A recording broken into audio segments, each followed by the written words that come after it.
السلام علیکم ورحمۃ اللہ وبرکاتہ۔ عزیز ساتھیوں اور نوجوانوں اور پیارے بچوں اور میری ماؤں بہنوں، رمضان کا مہینہ چل رہا ہے۔ خوب قرآن کریم کی تلاوت ماشاءاللہ آپ سب کر رہے ہوں گے۔ ہماری مائیں بہنیں بھی قرآن کریم کی تلاوت کر رہی ہوں گی۔ آپ سب مجھے بھی اپنی دعاؤں میں یاد رکھنا۔ عزیز ساتھیوں اور نوجوانوں اور میری ماؤں بہنوں، میں آپ کے سامنے قرآن کریم کی یعنی کہ سجدہ تلاوت لے کر کے آیا ہوں کہ ہم قرآن کریم رمضان کے مہینے میں خوب پڑھ رہے ہیں اور ہماری مائیں بہنیں بھی خوب پڑھ رہی ہے، لیکن بہت سی مائیں بہنیں یا ہمارے نوجوان ساتھی ایسے ہیں انہیں یہی پتہ نہیں ہے کہ ہم قرآن کریم کے پڑھتے پڑھتے اگر آیت سجدہ آ گئی ہے تو ہمیں سجدہ کیسے کرنا ہے۔ تو یاد رکھیں ہماری سبھی مائیں بہنیں، اگر ہم قرآن کریم پڑھ رہے ہیں یا ہماری مائیں بہنیں قرآن کریم پڑھ رہی ہے تو جہاں بھی سجدے کی آیت آ جائے وہیں ہم قرآن کریم کو ایک سائڈ سے رکھ دیں اور اپنا رخ قبلے کی طرف کر کے فوراً سجدے میں چلے جائیں۔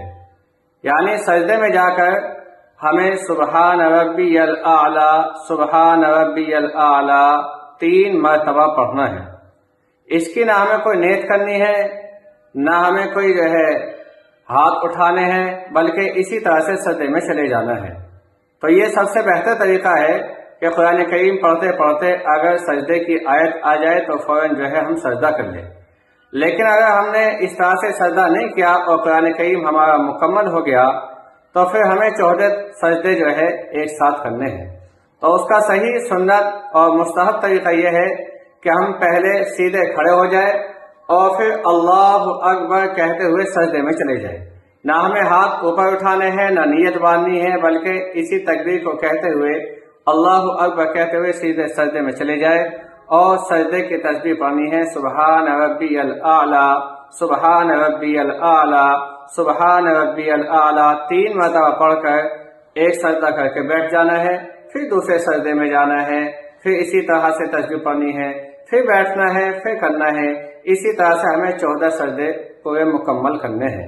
تو یاد رکھیں کہ جس طرح سے پہلے ہمیں کھڑا ہونا مستحب ہے، اسی طرح سے جب 14واں سجدہ ہم کریں تو پھر اس کے بعد بھی ہم اسی طرح سے کھڑے ہو جائیں۔ نہ اس کا کوئی ہمیں سلام پھیرنا ہے، نہ نیت باندھنی ہے، ہمیں 14 کے 14 سجدے میں سبحان ربی الاعلی پڑھنا ہے۔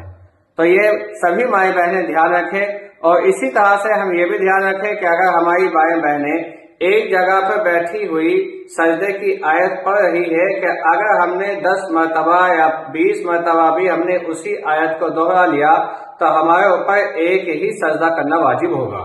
لیکن اگر ہم نے ایک آیت پڑھی سجدے کی، پھر اس کے بعد ہم کسی کام سے اٹھ کر کے چلے گئے اور پھر وہیں آ کر کے دوبارہ بیٹھ گئے، پھر سجدے کی آیت پڑھ دی تو پھر ہم پر دوسرا سجدہ واجب ہو جائے گا۔